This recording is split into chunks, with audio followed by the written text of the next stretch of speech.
पहला क्वेश्चन है, बूंदी के किस शासक ने 1527 में खानवा के युद्ध में बाबर के विरुद्ध महाराणा सांगा का साथ दिया था? तो इस सवाल का सही जवाब देगा ऑप्शन ए यानी बूंदी के शासक नारायण दास थे, जिन्होंने 1527 में खानवा के युद्ध में बाबर के खिलाफ महाराणा सांगा का साथ दिया था। किसने दिया था महाराणा सांगा का साथ 1527 के खानवा के युद्ध में? नारायण दास ने, जो बूंदी के शासक थे। नेक्स्ट अगला दूसरा क्वेश्चन है, नवंबर 2021 को राजस्थान के किस जिले में मत्स्य उत्सव का आयोजन किया गया है? तो इस सवाल का सही जवाब देगा ऑप्शन ए यानी 24 नवंबर 2021 को राजस्थान के अलवर जिले में मत्स्य उत्सव का आयोजन किया गया था। नेक्स्ट अगला तीसरा क्वेश्चन है, राजस्थान स्वतंत्रता संग्राम और विजय सिंह पथिक पुस्तक का विमोचन किसने किया था? तो इस सवाल का सही जवाब देगा ऑप्शन बी यानी शिक्षा मंत्री राजस्थान के बी डी कल्ला जी हैं, जिन्होंने बीकानेर से राजस्थान स्वतंत्रता संग्राम और विजय सिंह पथिक पुस्तक का विमोचन किया था। किसने किया था? राजस्थान के शिक्षा मंत्री, जिनका नाम है बी डी कल्ला जी, जिन्होंने कौन कौन सी पुस्तक, एक तो थी राजस्थान स्वतंत्रता संग्राम और दूसरी थी विजय सिंह पथिक पुस्तक, जिसका विमोचन किया था। और कहाँ से किया था? ये किया था बीकानेर से इस पुस्तक का विमोचन किया था। नेक्स्ट अगला चौथा क्वेश्चन है, हाल ही में किस संस्था ने भारतीय रेलवे के भाड़ा और लॉजिस्टिक बुनियादी ढांचे को आधुनिकीकरण के लिए 24.5 करोड़ डॉलर के ऋण की मंजूरी दी है? तो इस सवाल का सही जवाब देगा ऑप्शन ए यानी विश्व बैंक है, जिन्होंने भारतीय रेलवे के भाड़ा और लॉजिस्टिक बुनियादी ढांचे को आधुनिक करने के लिए 24.5 करोड़ डॉलर के ऋण की मंजूरी दी है। और ये 24.5 करोड़ डॉलर की ऋण है वो 22 साल की अवधि के लिए ये ऋण दिया गया था। किसके द्वारा दिया गया था? विश्व बैंक के द्वारा ये दिया गया था। और किसको दिया गया था? भारतीय रेलवे को ये ऋण दिया गया है। अगला नेक्स्ट पांचवा क्वेश्चन है, दिल्ली एम्स के डायरेक्टर रणदीप गुलेरिया का कार्यकाल कितने समय के लिए बढ़ा दिया गया है? तो इस सवाल का सही जवाब देगा ऑप्शन ए यानी दिल्ली एम्स के डायरेक्टर रणदीप गुलेरिया हैं, जिनका कार्यकाल 3 महीने के लिए अब और बढ़ा दिया गया है। और दोस्तों आपको बता दें कि रणदीप गुलेरिया हैं जो कोरोना के काल में भारत में काफ़ी चर्चा में रहे थे, इसलिए दोस्तों ये सवाल हैं जो काफ़ी इंपॉर्टेंट सवाल हैं, इसको आप जरूर याद रखिए। यानी दिल्ली एम्स के डायरेक्टर हैं जिनका नाम है रणदीप गुलेरिया, जिनका कार्यकाल है वो अब भारत सरकार ने 3 महीने के लिए और बढ़ा दिया गया था। और इनकी नियुक्ति है वो 2017 में 28 मार्च को गुलेरिया की एम्स डायरेक्टर के पद पर नियुक्ति की गई थी, जिनका अब 3 महीने के लिए और कार्यकाल बढ़ा दिया गया है। अगला नेक्स्ट छठा क्वेश्चन है, राज्य में महाभारत काल से प्रसिद्ध बैराट कस्बे में कौन सा मेला लगता है? तो इस सवाल का सही जवाब देगा ऑप्शन डी यानी राजस्थान राज्य के महाभारत काल से प्रसिद्ध बैराट कस्बा है वो राजस्थान के जयपुर में स्थित हैं, जहां पर बाण गंगा का प्रसिद्ध मेला लगता है। कहां पर? जयपुर जिले के बैराट में, जो महाभारत काल से प्रसिद्ध ये मेला लगता है। अगला नेक्स्ट सातवां क्वेश्चन है, G20 की बैठक जम्मू कश्मीर में किस वर्ष होगी? तो इस सवाल का सही जवाब देगा ऑप्शन है बी यानी साल 2023 में जो G20 की बैठक हैं वो भारत की जम्मू कश्मीर में होने वाली हैं, जिसकी अध्यक्षता है वो भारत की तरफ से प्रधानमंत्री नरेंद्र मोदी जी हैं, जो साल 2014 से कर रहे हैं।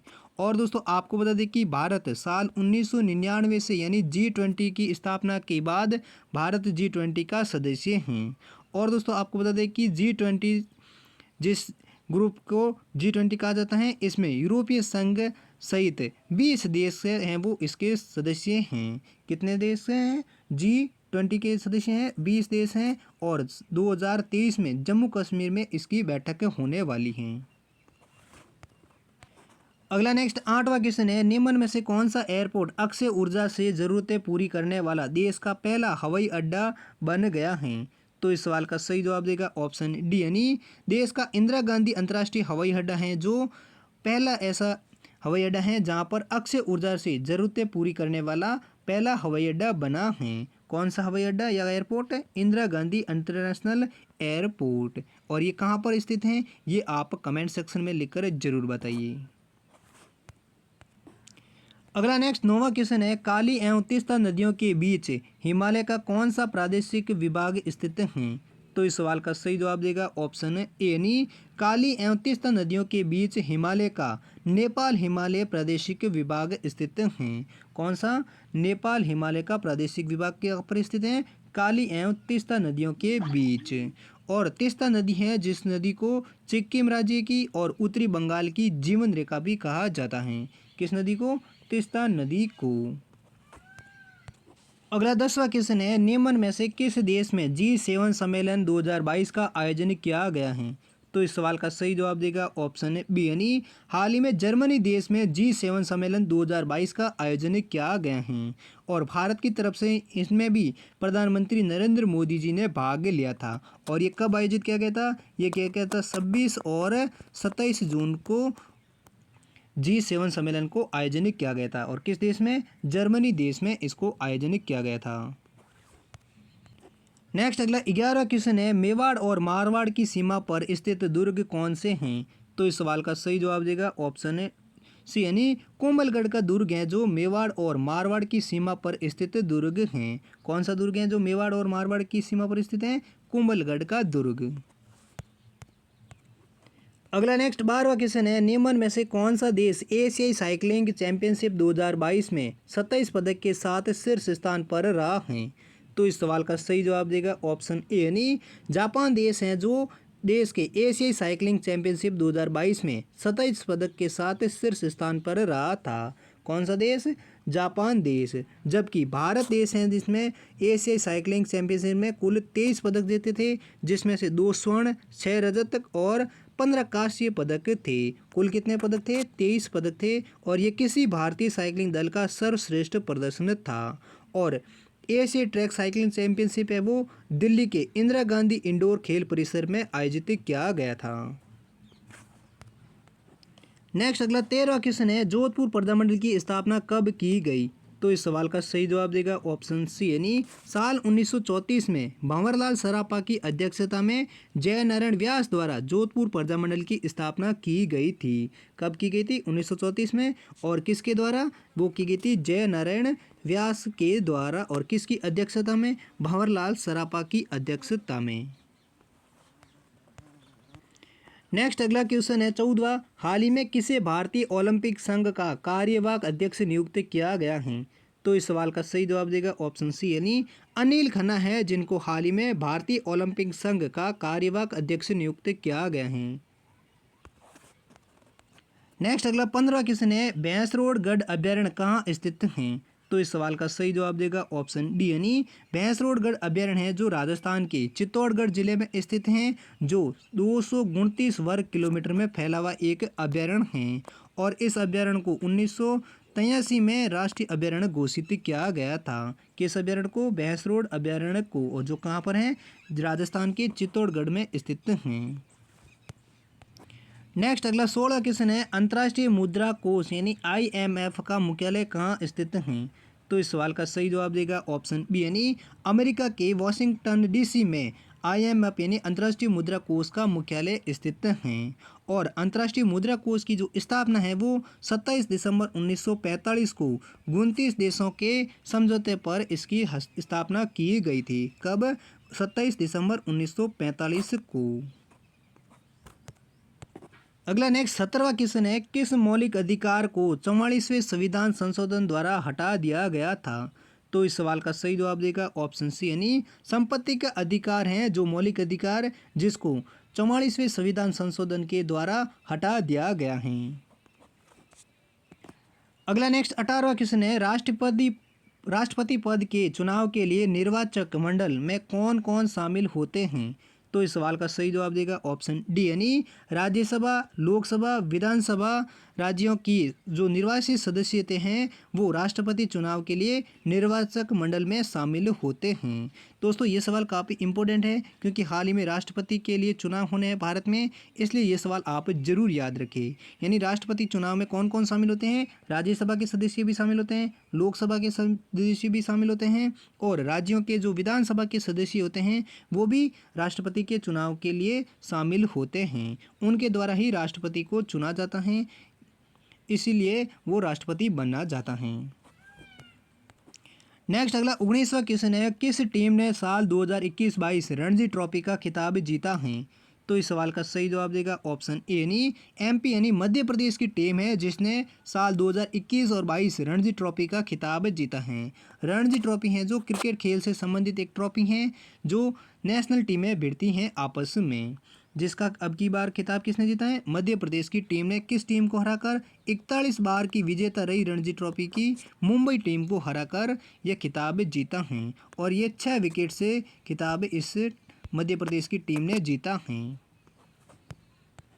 अगला नेक्स्ट 20वां क्वेश्चन है, जैसलमेरी शैली का प्रमुख चित्र कौन सा है जो वहाँ के राज प्रमुख की शोभा है? तो इस सवाल का सही जवाब देगा ऑप्शन सी यानी जैसलमेरी शैली का प्रमुख चित्र मुमल है जो वहाँ के राज प्रमुख की प्रमुख शोभा है। कौन सी चित्र? मुमल चित्र जो जैसलमेरी शैली का प्रमुख चित्र है। अगला नेक्स्ट 21वां क्वेश्चन है, राजस्थान में 20वीं पशु गणना कब से प्रारंभ की गई? तो इस सवाल का सही जवाब देगा ऑप्शन बी यानी 16 जुलाई 2017 को राजस्थान में 20वीं पशु गणना शुरू की गई थी और राजस्थान में पशु गणना है वो राजस्व मंडल अजमेर के द्वारा राजस्थान में पशु गणना की जाती हैं और हर 5 साल बाद पशु गणना राजस्थान में की जाती हैं, जिसकी 20वीं पशु गणना है वो साल 2017 जुलाई में शुरू हुई हैं। अगला नेक्स्ट 22वां क्वेश्चन है, राजस्थान में स्वतंत्रता संघर्ष के दौरान 1921-22 में भील आंदोलन का नेतृत्व किसने किया था? तो इस सवाल का सही जवाब देगा ऑप्शन बी यानी मोतीलाल तेजावत है जिन्होंने स्वतंत्रता संघर्ष के दौरान साल 1921 और 22 में भील आंदोलन का नेतृत्व किया था। किसने? मोतीलाल तेजावत ने। अगला नेक्स्ट 23वां क्वेश्चन है, हाल ही में जारी विश्व प्रेस स्वतंत्रता सूचकांक में भारत निम्न में से कौन से स्थान पर रहा है? तो इस सवाल का सही जवाब देगा ऑप्शन ए यानी भारत पिछले साल के 142वें स्थान से गिरकर 150वें स्थान पर विश्व प्रेस स्वतंत्रता सूचकांक में आ चुका है। कौन से स्थान पर? 150वें स्थान पर। और पिछले साल कौन से स्थान पर था? 142वें स्थान पर था, जो अब 8 अंक गिरने के साथ 150वें स्थान पर आ चुका है भारत। अगला नेक्स्ट 24वां क्वेश्चन है, हाल ही में जारी फीफा विश्व रैंकिंग में भारतीय पुरुष फुटबॉल टीम कौन से स्थान पर रही हैं? तो इस सवाल का सही जवाब देगा ऑप्शन बी यानी भारतीय फुटबॉल टीम है जो फीफा विश्व रैंकिंग में 104वें स्थान पर रही हैं। अगला नेक्स्ट 25वां क्वेश्चन है, राजस्थान के कुल कितने जिले मरुस्थलीय क्षेत्र के अंतर्गत आते हैं? तो इस सवाल का सही जवाब देगा ऑप्शन ए यानी राजस्थान के 12 ऐसे जिले हैं जो मरुस्थलीय क्षेत्र यानी मरुस्थल क्षेत्र के अंतर्गत आते हैं। अगला नेक्स्ट 26वां क्वेश्चन है, राजस्थान की किस नदी को अपने उद्गम स्थल पर सागरमती के नाम से जाना जाता है? तो इस सवाल का सही जवाब देगा ऑप्शन सी यानी लूणी नदी है जिसका उद्गम होता है जहाँ से इस नदी को सागरमती नदी के नाम से जाना जाता है और इस नदी का उद्गम कहाँ से होता है? अजमेर के निकट नाग पहाड़ियों से इसका उद्गम स्थल होता है। किस नदी का? लूणी नदी का, जिसको उद्गम स्थल पर सागरमती नदी के नाम से जाना जाता है। साबरमती नहीं, सागरमती, ये ध्यान आप जरूर रखिए क्योंकि ऑप्शन में साबरमती भी लिखा हुआ जाता है और सागरमती लिखा जाता है, तो सागरमती सही करना है। और गोविंदगढ़ के निकट सरस्वती नदी के मिलने के बाद इस नदी को लूणी नदी कहा जाता है। नेक्स्ट अगला 27वां क्वेश्चन है, लोकतंत्र की प्राथमिक पाठशाला है। तो इस सवाल का सही जवाब देगा ऑप्शन डी यानी पंचायती राज संस्थाएं हैं जो लोकतंत्र की प्राथमिक पाठशालाएं मानी जाती हैं। अगला नेक्स्ट 28वां क्वेश्चन है, राजस्थान की किस जिलों में खस नाम की घास सुगंधित घास पाई जाती हैं? यानी राजस्थान के किन जिलों में खस नाम की सुगंधित घास पाई जाती हैं?